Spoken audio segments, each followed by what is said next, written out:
When we describe what we do to people that we meet, what we say to them is that we help them figure out how to do the impossible, how to make money out of the customer information that is locked away inside their organization.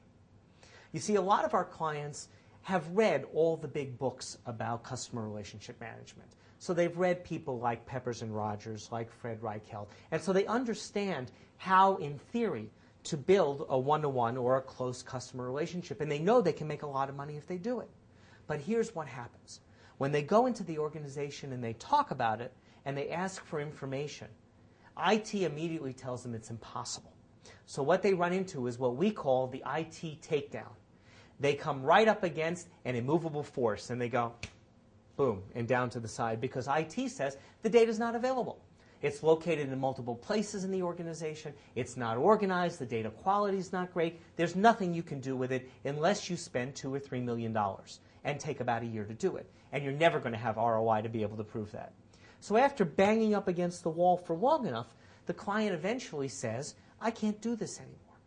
But what we do is we have another way to do this, where you actually can take advantage of that information and be able to do the one-to-one marketing, the customer relationship building that is so critical to making money out of that data and locking in your best customers, particularly in this tough economy.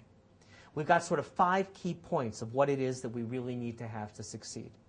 You know, the first one is find data you can work with. So you find a piece of the data that is available in the organization. It may not be perfect, but you take enough of it that you're able to string together enough information to get some basic understanding of some of your customers. And you start to customize an experience on that. You target small wins.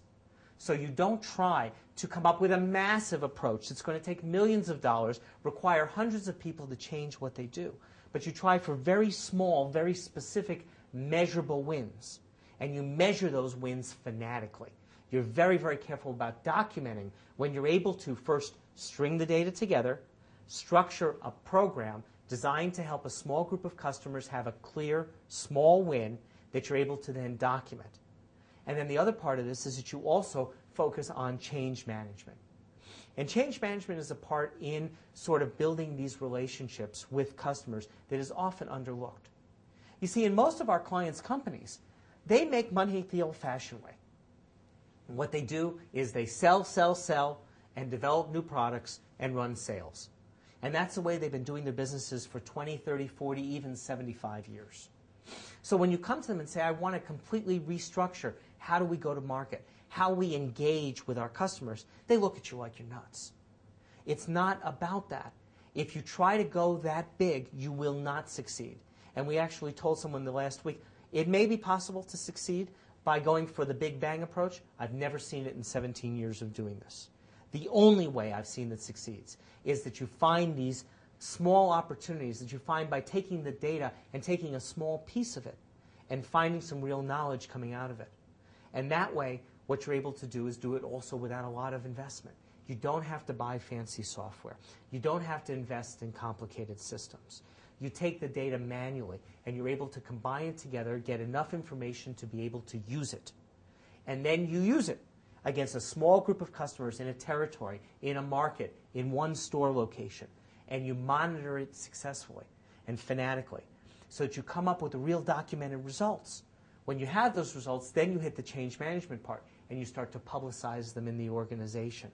And you start to build the groundswell around what it is you do, and both through comments from customers, comments from people in the organization, and you actually mount an internal marketing campaign.